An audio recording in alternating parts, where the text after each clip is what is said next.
Hello and welcome back to the Yoga Well podcast.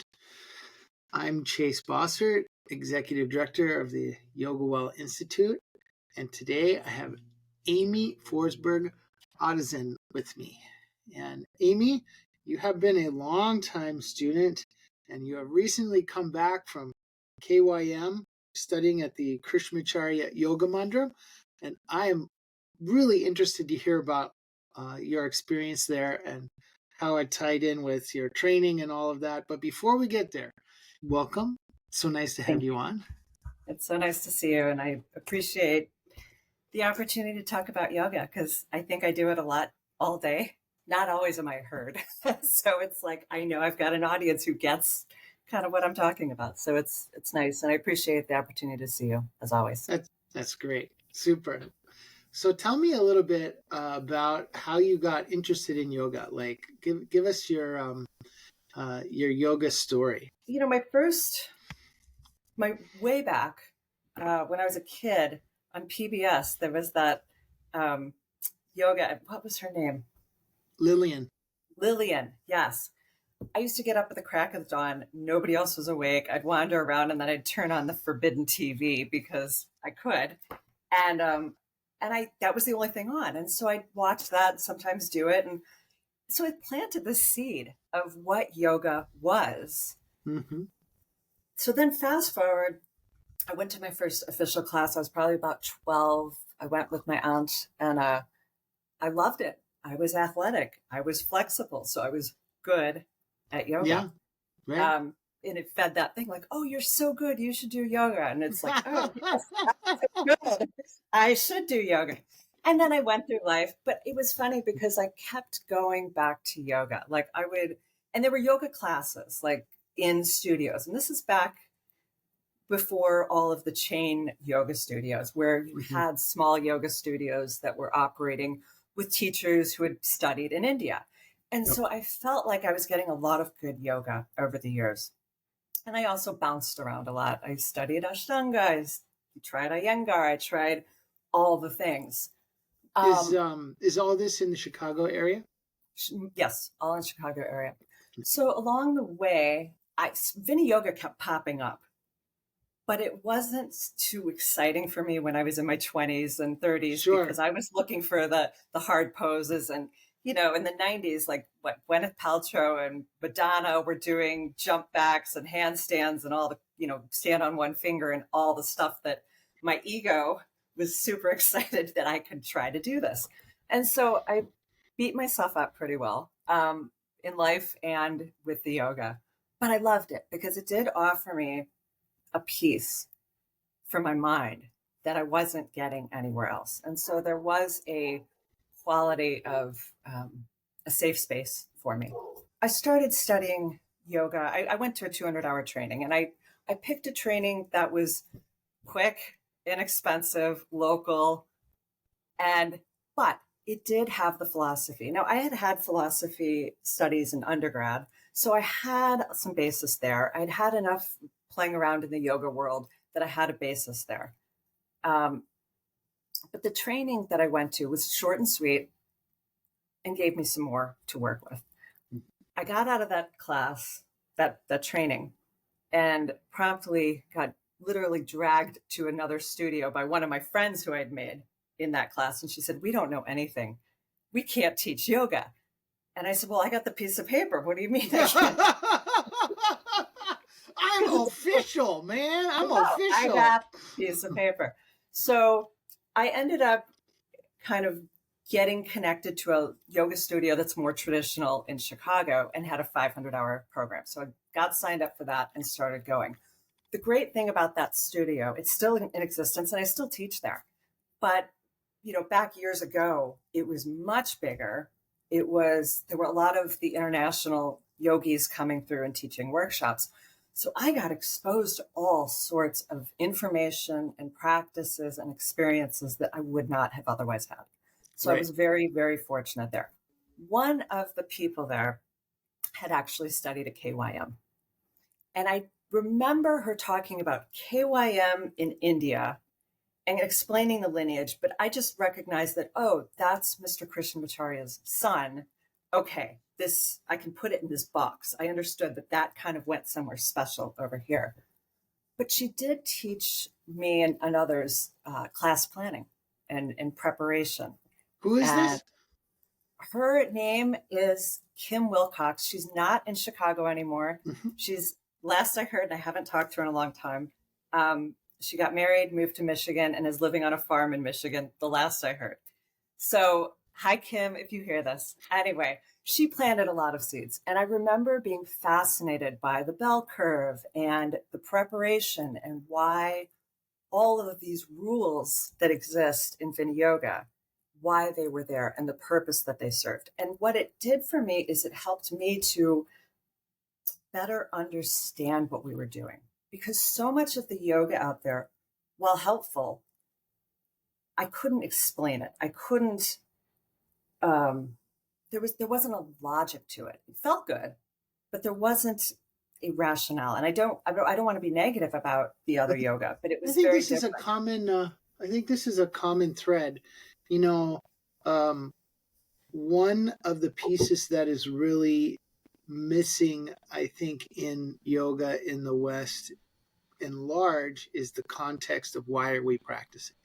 You know, there is this idea, do yoga, be enlightened, which is not even an Indian concept, right? Sure. It's a Western concept, but you know, or at least do these exercises and you will be liberated. And the how and why of that is not very well articulated. And if it's articulated at all, I think the steps go do the exercises, experience samadhi, be liberated, and Which and was then enticing. That's enticing. and then you know it's like, well, okay, so what is the relationship between doing these exercises and say samadhi or the liberation, etc. And you know, I mean, this is one of the great strengths of Vini Yoga is that there is a simple, clear articulation of how the physical movements are related to liberation. And, you know, it's based on Hatha yoga philosophy, which, you know, is related to uh, essentially the spine. And this course planning is really deep and so useful. And it's such a contrast to everything else out there I've seen, which basically boils down to sequencing or almost like it's a dance move or it's intuitive, which, you know, I mean, all these things like doing asana is helpful and is useful, etc. But, you know, like these tools have been created in a context, Yeah. and the context is that it's about the movement of energy up the central channel, which is along the spine, and you know, how do you get there and how do you do that? And I think that's a piece that is really missing by and large in Western yoga. Mhm. Absolutely. And I run into that, you know, in my work as a yoga therapist now too, where people will come in for either yoga therapy or for a yoga class. And this is different. Something's different here, you know, and my response is, I think so. And I agree. I agree. Thank you very much. Please come back.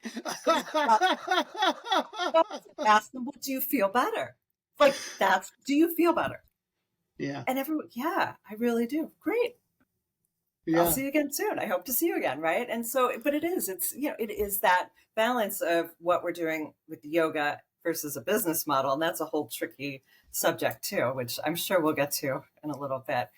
So yeah, I ended up through a series of accidents at Yoga Well Institute, and how fortuitous it was. Laura Jane's my mentor, Laura Jane Mellencamp. She's amazing. She's wonderful. I am so grateful that I get to do this work, that I got to connect with Laura Jane, that I got to connect with you, that I was able to study the philosophy of yoga. And that's something, because I've had a lot of trainings, a lot over the years. But the philosophy, it was a reason. And it was tied back to the Vedic tradition. This is not something that was just made up and thrown up on Instagram and said, hey, try this thing. Everybody needs to do this one thing. You'll feel better. And it looks great. And I know that's appealing. I've been there myself, but there is a constant reminder, at least for me, that what I'm doing has a purpose, and it's thousands of years worth of purpose. This is not new. So it's really, really, it appeases my mind, if you will. Yeah. I completely agree that what has been handed down from Mr. Deshagachar comes together as a coherent unit, and it has the not only the movements and the breathing and the meditation and the daily living and spirituality, but it also is all tied together by some key principles, which then you can see operating in all these different aspects, in the breath, in the meditation, in the movements, like the same principle but operating in a slightly different way, and how that all comes together around actual yogic texts. Patanjali's Yoga Sutra, the Bhagavad Gita, Hakta Pradipika, like these it's like we've been given a few thousand-year-old discussion, and we get to actually participate in it because we get to do it. And it's not just an idea thing. It's here, do this, and then have these experiences. And then here you have your own guide, and that you can talk to that guide about it, and that guide will adjust and give you suggestions, and then you'll have some more experiences, and then you come back.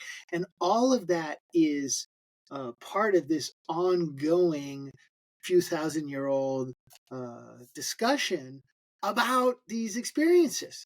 And that part of Vini Yoga is really, really special. It's not just exercise. It's not just spirituality. It's not just. It is like entering into a whole world. And as you're saying, it's really interesting. I want to just also give a shout out to Laura Jane Mellencamp, who has created a really interesting and lovely yoga community at Yoga Among Friends there in the western suburbs of Chicago, and who has, over several decades, really focused on community again and again and again and again. I mean, she has really done a really interesting work there. And yeah, and she's so supportive of everyone, and she's so loving. I mean, the first time I met her, she said, oh, I'm so happy you're here, and just threw her arms around me. And I probably was not in the space to be getting hugged by this woman I didn't know. But it was so genuine. And it struck me that she is so real. And so she serves really as a, to show like a reminder. She is a bright light. She is a very bright light. Absolutely. My memory is that our training had already started in Nashville, Tennessee, and you came in a couple modules into it. I did. What happened when you came in to the training? What was the what's the struggle, or what's the piece that you was like, oh, I really like this, or what happened when you entered in the Yoga Well? Well, a couple things, I was already kind of committed to the Vini Yoga path at that point. I'd actually taken a class of yours at the Yoga Summit, Yoga Therapy Summit in the Chicago suburbs. Laura Jane was one of the co-hosts of that. And I went to a lot of different Vini Yoga type lectures and classes. And I just knew, I'm like, this is different. There's something here. So when I took your class, I remember loving it. Like it spoke to me differently.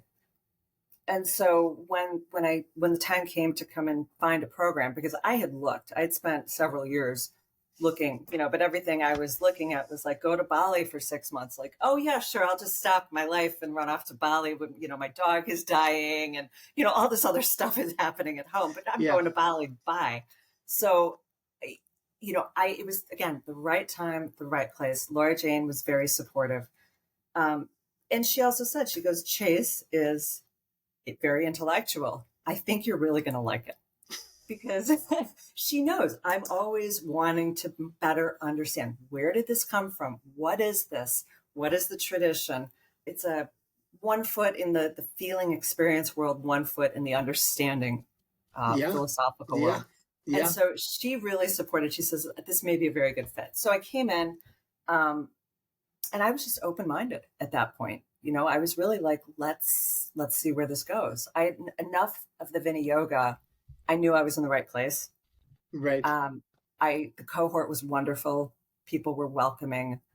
It was challenging in a very good way. I loved the practice that was given. Yeah, I felt welcomed. So that helped a lot. I was just going to say, the thing about our trainings is they're long. They're almost 4 years long, those trainings, because we really want people to have time to implement it in their life and actually bump up against their stuff. And that happened a few times. And use their use the tools in their own life. One of the things we try to tell people who are considering doing our trainings is you don't have to have all 4 years of your life planned out.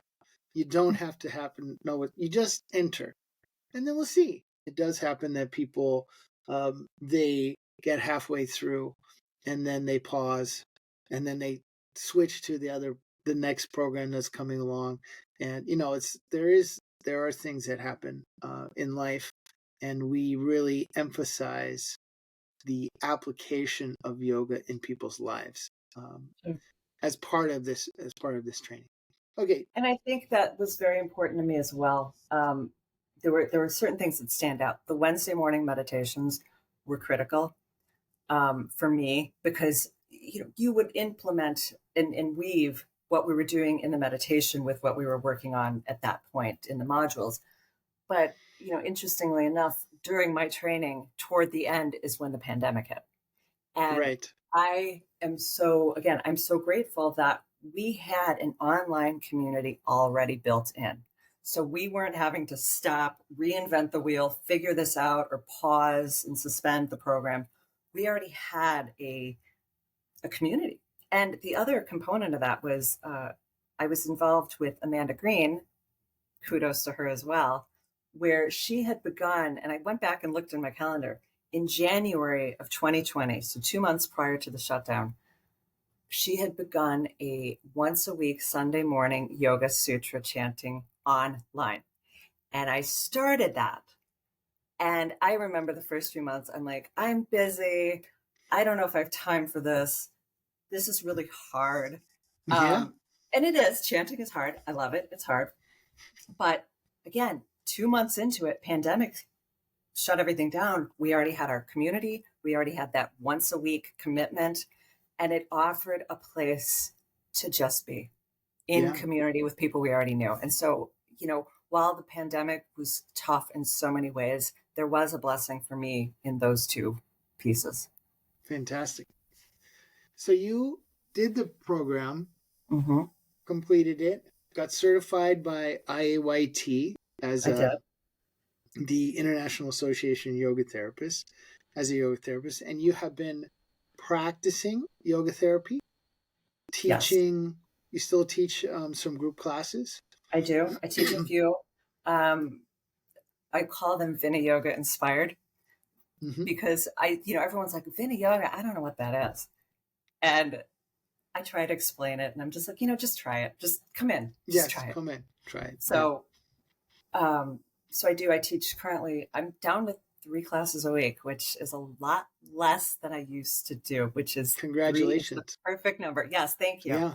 But I do see a lot of people one-on-one, and work with them individually. So that is so rewarding.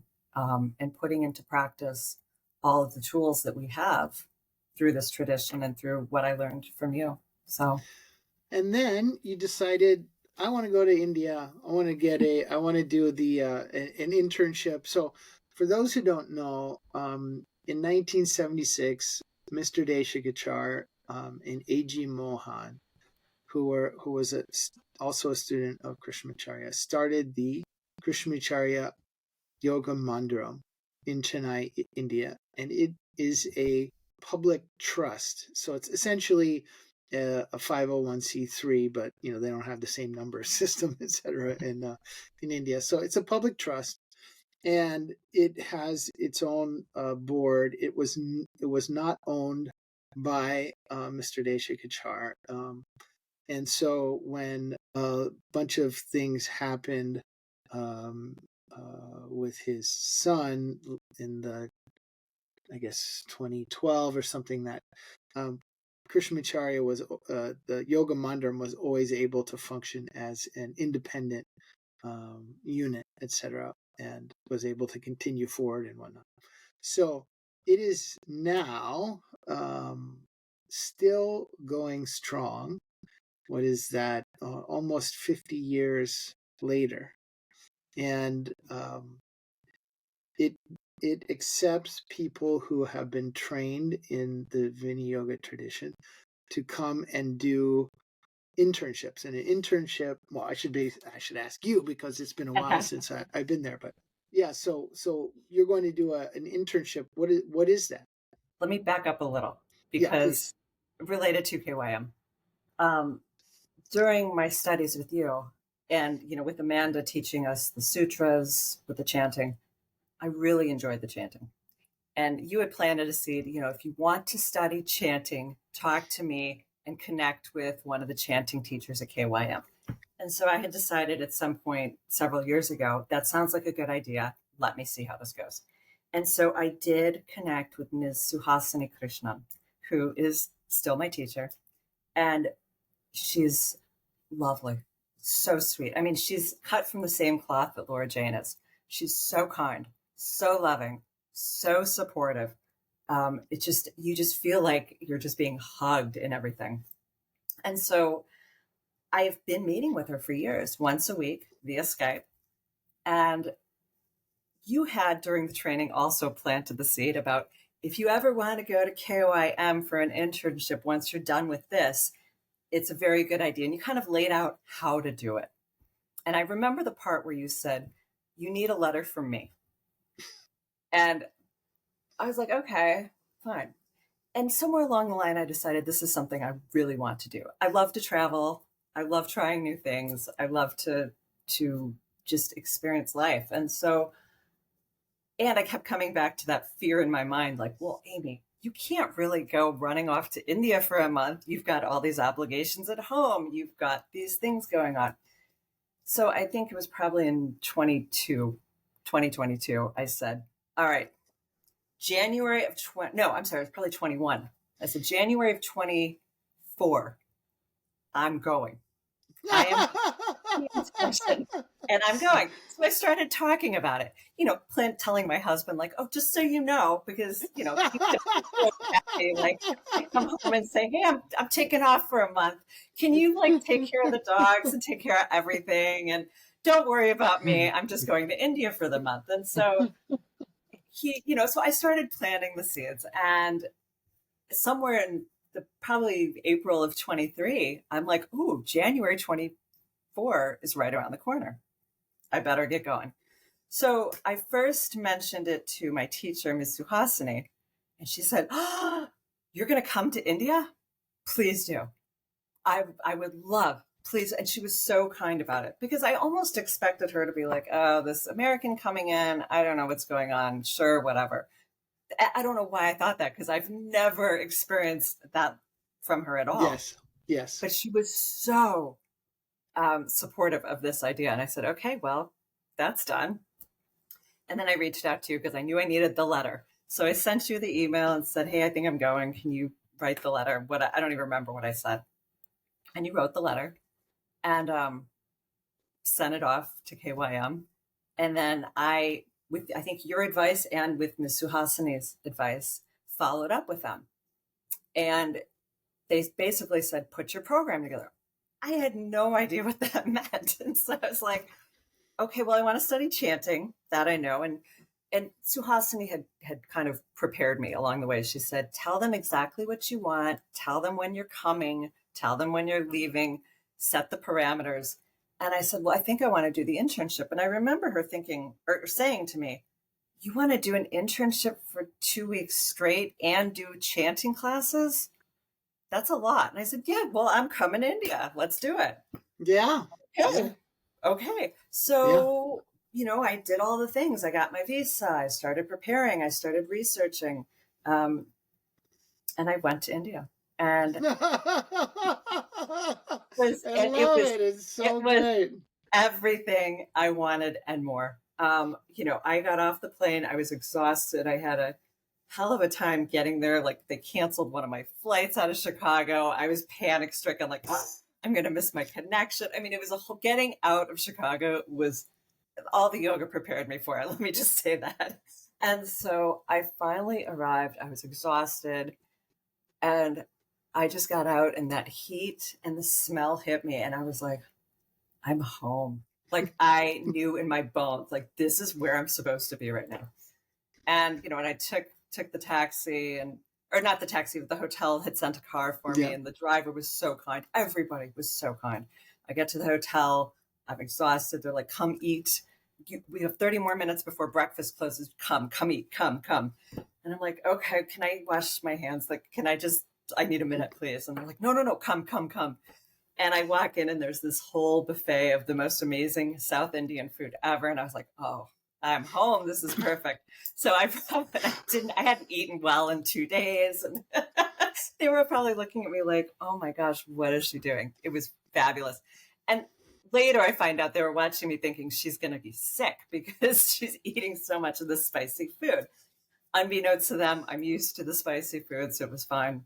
And then I gave myself a cushion of time before I had to report to KYM. Yeah, it's smart because I walked over one day. The time change is huge. Yeah. Yeah, it really, and coming home was actually worse. But, I walked over then because I found a hotel in the vicinity and I walked over that day and I wanted to see it because in my mind, it was such a storied institution and there was such a history there. And all of the stories I've heard over the years from students of Mr. Deshkachar really hit home. And I was like, I'm here. I get to do this. And so the next day I showed up. That's so cool. And I was nervous, but I was excited. And I had my appointment with Ms. Suhasini for chanting at 2 p.m. And I was told by the director, okay, you be here at 9 a.m.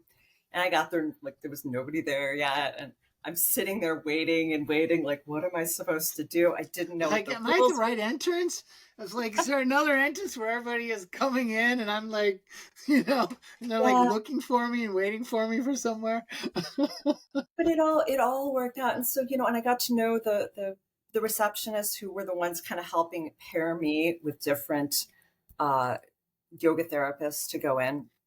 And so I was there for a period of time. I was in Chennai for 3.5 weeks, but because of the holidays in January, it was really 2 weeks of studies. And so I sat in on so many yoga therapy sessions and a couple funny things happened. Hold on a second. Before you get there, I just want to lay it out. So, because I just want to make sure everybody who's listening has a sense of it. So there's a lobby. And basically you have to kind of hang out in that lobby. And then the patients come and they all have a particular person that they're working with. The initial consultation is done by, there's only, it varies, but there's somewhere between 3 and 5 people who are doing the consults. And then they assign a teacher and the goals of the practice and some of the things that they want to be in the practice. And then that person, they're assigned to a teacher, and then they develop a relationship with that teacher over, some people only come 4 to 6 times and then they get better and you don't see them again. But some people come back for years and years and they come back with the same teacher. So there, as a person at the internship, you go into the lobby and you kind of wait, and you hope that a student will come and that the teacher will be open to your observing, and then you follow them along and basically you watch these one-on-ones. And in Chennai, there is a lot of English that is spoken. So it is very possible to have a lot of English lessons. People are talking, but sometimes it's only Tamil or it's only some other language. And, then you're watching what they're doing. You can't really understand what they're hearing. But yeah, go ahead. Yeah, it's funny on that, because there's funny things here. But the funny thing was some of the older patients who came in and met with the older therapists, they would just go in Tamil. And then they would remember, oh, that American person is here. And they would kindly kind of turn to me and say, I'm so sorry. Would you prefer we speak in English? And I realized, I said, no, I speak yoga. And everybody would kind of laugh and they would go back to Tamil. But what they didn't, I don't know that they realized it, was I heard blah, blah, blah, because I don't speak Tamil, blah, blah, blah, blah, blah, low back pain, blah, blah, blah, blah, blah, migraine headache, blah, blah, blah, blah, blah, high blood pressure. Because those words, as I understand, don't exist in the Tamil language. So through the English language inserted into Tamil, I picked up what the complaints were.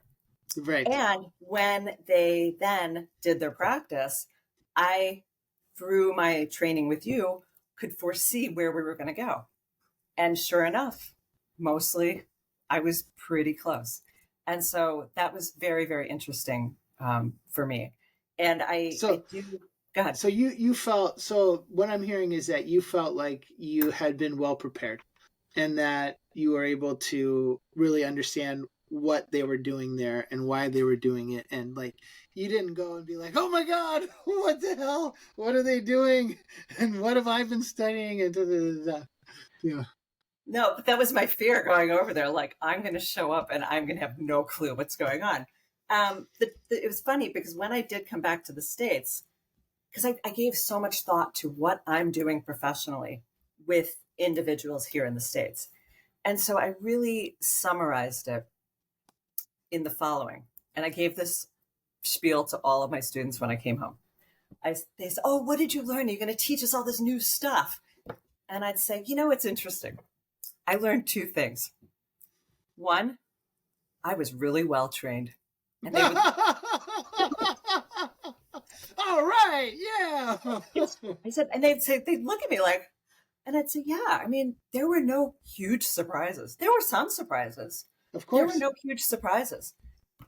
And you know what the second thing was? And my clients then here are like, what? Tell me.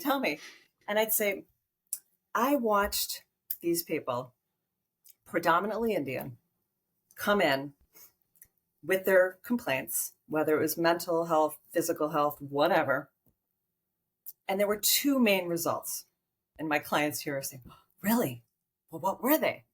And I'd say there were the people who they might feel a little bit better, but they kind of just hover where they are.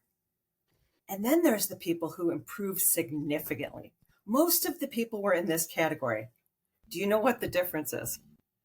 And my clients sit there, no, tell me. I say, this group does their practice. My point, because many of my clients here don't do the practice as intended. They do what they can, and I'm not faulting them. And I'm sure some of them are going to hear this and they will know who they are. But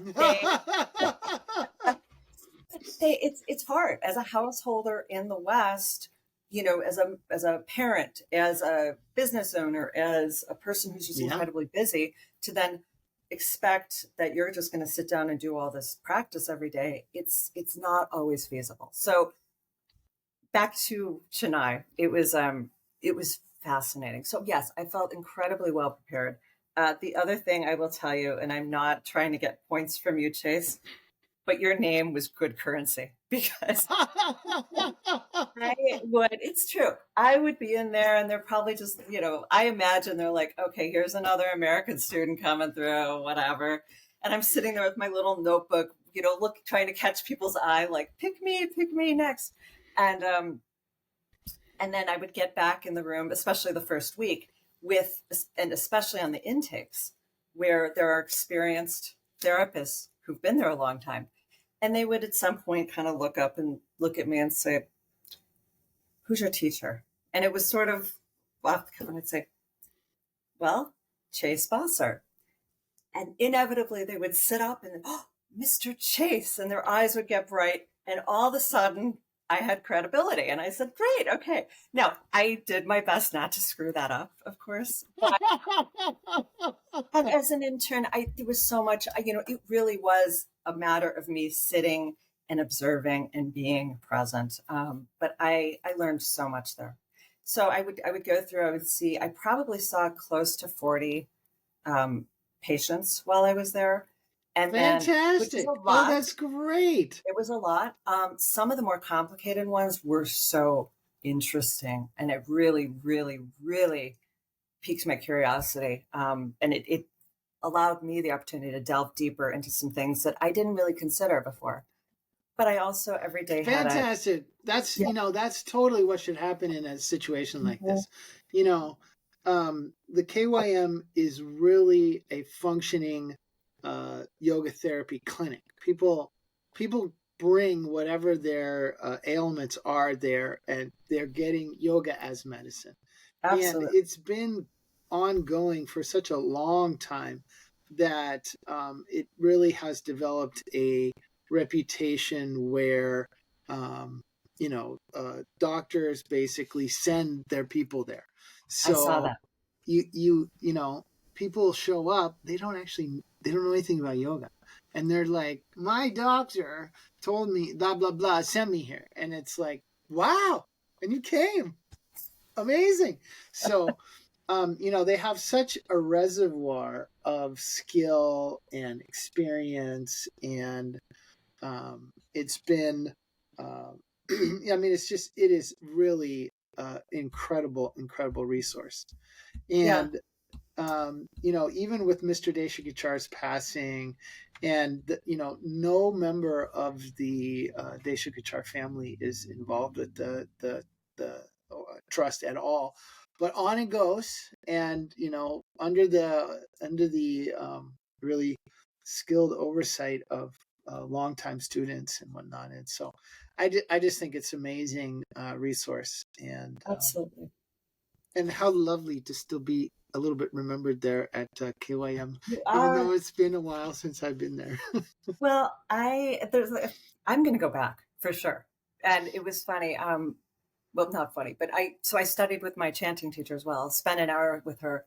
And then she and her husband, lovely couple, they sort of adopted me while I was there. And it was like, come to our home for dinner. And, and they drove me around, and her husband, Kṛṣṇa, if you're listening, my friend, was lovely. He'd come pick me up at the hotel and take me over, and you must eat these sweets. Let's go for coffee. Let's go to New Woodlands Hotel. And I'm like, fabulous, and it was so lovely. It's so nice, kind and sweet and gentle and loving. And it solidified what I already knew going in, is that it was going to be a great experience. But like, it was more than I could imagine. And I can't wait to go back. And, and there are some other things, I found out too, like you can create your own kind of programming depending on what you want. And so if, for example, I wanted to learn more about XYZ and how they would treat that condition, they will give you a program. And they, and I was told many times, come back, bring some students with you. We'll put together a program, whatever you want to do. And that seed has been planted for sure. But I really, if I do nothing else, I will go back to study chanting with Suhasini. Well, I mean, if you go, you should definitely continue doing the therapy thing. I think it's so useful. And, it's one of those things that, when we talk about Vinaya Yoga, that this is a lineage, it's like one thing that there's like a, a source teacher, or there's like a source, school that everybody traces back to, etc. But KYM for me is much more than that. KYM is the embodiment of the exploration of these ideas and experiences, and call it philosophy, or call it practices, or call it yoga, that has been going on for a couple thousand years. And Kṛṣṇamacarya and Mr. Deshagachar, they were really exemplary examples of this practice. They're handing something down that is not do these 26 things, or everybody does the same thing. What they're handing down is alive.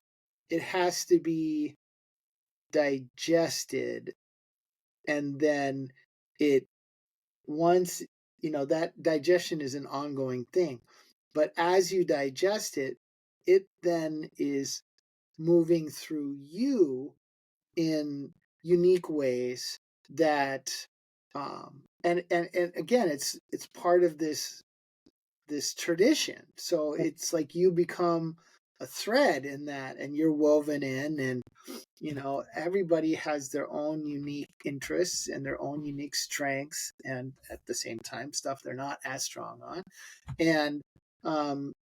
And as a community, there's this ongoing exploration of all of these ideas and experiences. And for me, what's really powerful is that we're not required to all believe the same damn thing. Yeah. It's like actually Vinaya Yoga is about individual application. So who's going to be the arbitrator of like if that is or is not in quote the lineage? Because that's ridiculous, because the whole point is that it should be you teach what is inside you as it applies to the other person, and that can look so different, and it all holds together as like a river, or flowing in a particular direction down through time. And it is such a special thing to be part of the yoga tradition. It's hard to articulate that. I It's agree. like you're saying, people come into you and they're like, well, we've never heard of Vinaya Yoga before, and you're like, well, I always think of the Princess Bride. There is too much. A little more than half an hour. Buttercup is going to marry Humperdinck. Go storm the castle. It's like, what is Vinaya Yoga? It's like, well, there's this whole 2,000-year-long tradition of various experiences and foundational ideas, and you explore them. And actually, when you come in, you are getting the gift of lifelong learning and exploration of who you are and what is meaningful in your life, and what do you mean? What is Vinaya Yoga? Shut up and come in. I came here because my hips hurt. That's what I get. And I'm like, okay, great. Let's lie on the floor. Let's do some breathing, right? Today we're starting. I have no idea where this goes with you, but I'm sure it will be interesting. You never know. Anything can happen, right? Yeah. That's so good. That's so fun. Well, let me just tell you a little bit on my end. So I had, I was a teacher actually at KYM.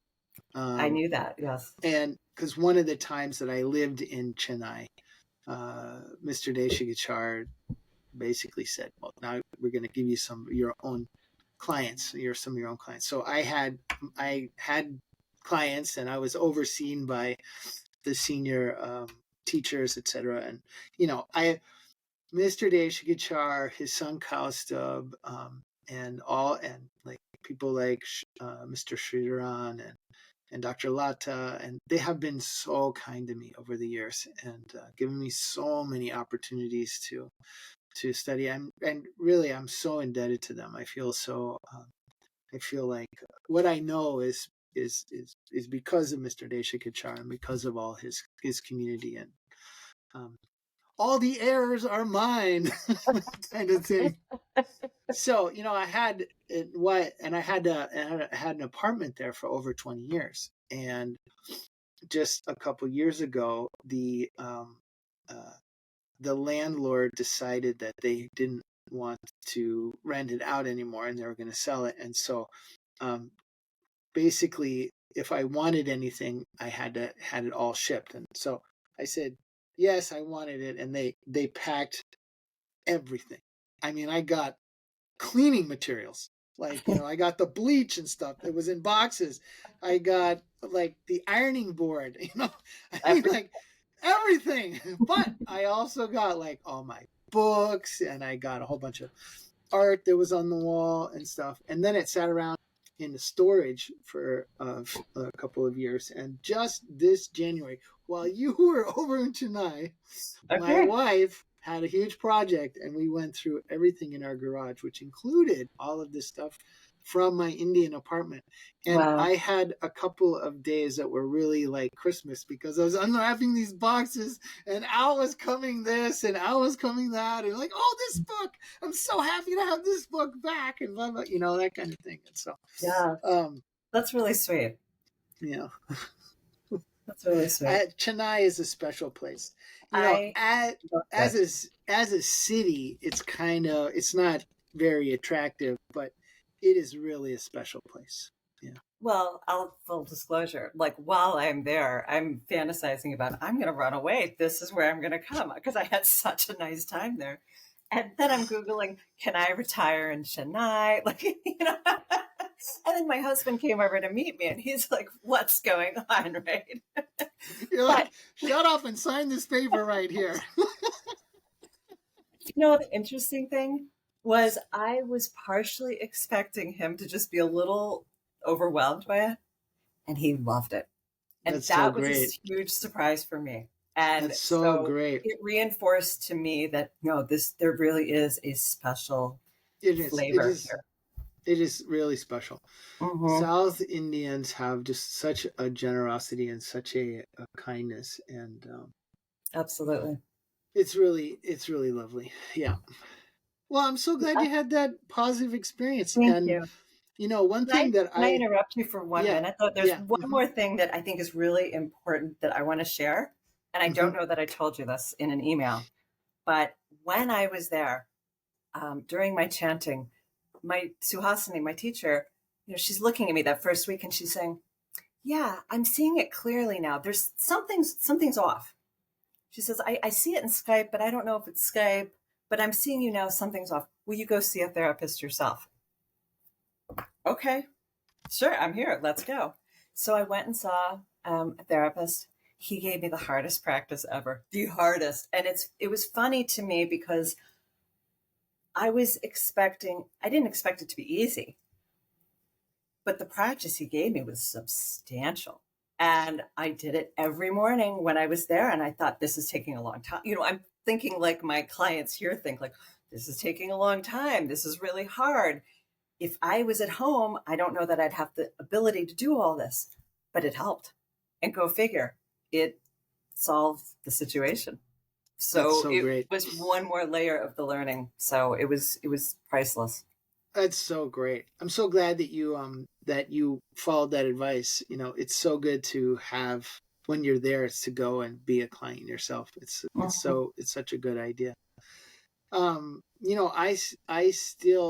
a supporter of KYM. I believe it's a very important institution for, not only our lineage and whatnot, but for yoga. And I do whatever I can to support them. One thing that I do that I think is very easy way to support them, etc., is to take chanting classes. So they have a really well-developed Vedic chant center. It's run by Ms. Shobana, And she, if somebody's interested in Vedic chanting, then it's easy to get connected to them, and and to get the timing of the classes is a little bit challenging because the time difference is 12 and a half hours from the West Coast, or 13 and a half hours from the West Coast. So it's can be a little challenging. They're either late at night or early in the morning, but it's so worth it. And Absolutely. it's a great way to get your foot in the door and make some contacts. And that's so good. Absolutely. Really cool. Well, I'm so glad you had that experience, and I'm so glad that you already have plans to go back. I think Absolutely.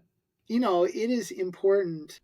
This is one of the things with Vini Yoga that I don't know if is true for all lineages, but like I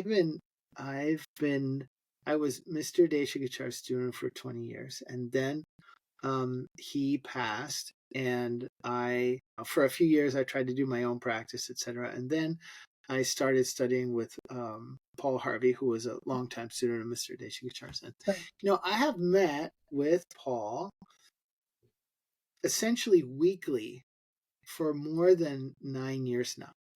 And as a fairly studied yoga teacher, etc., I am still studying weekly. Yeah. And it's so fabulous. There are so many doors and so many universes, and to just have have a pursuit like this, that you enjoy and feels good and changes your life in positive ways, and it's deep and interesting and mysterious, and touches on the mysteries of life, and it's just such a gift. And Absolutely. it's so lovely to be part of something that you're encouraged to just keep going. So keep going. I will. Keep it on. So, well, the last thing, Aimee, is where do people find out more about you? Like, what's your website, or where are you? My that website, kind of thing. The one I tore down and didn't put back up. So typical Vini Yogi, very typical Vini Yogi. I'm plugged into the foundations of the universe, but you cannot find me. Thank you. Nice talking with you. No, you know what? It's actually more organic than that. I put out a newsletter, and what it is, yes, I do a newsletter. It's not monthly. It's when I've got things going on, because I teach my classes. I also teach workshops and other things like on different topics in different places.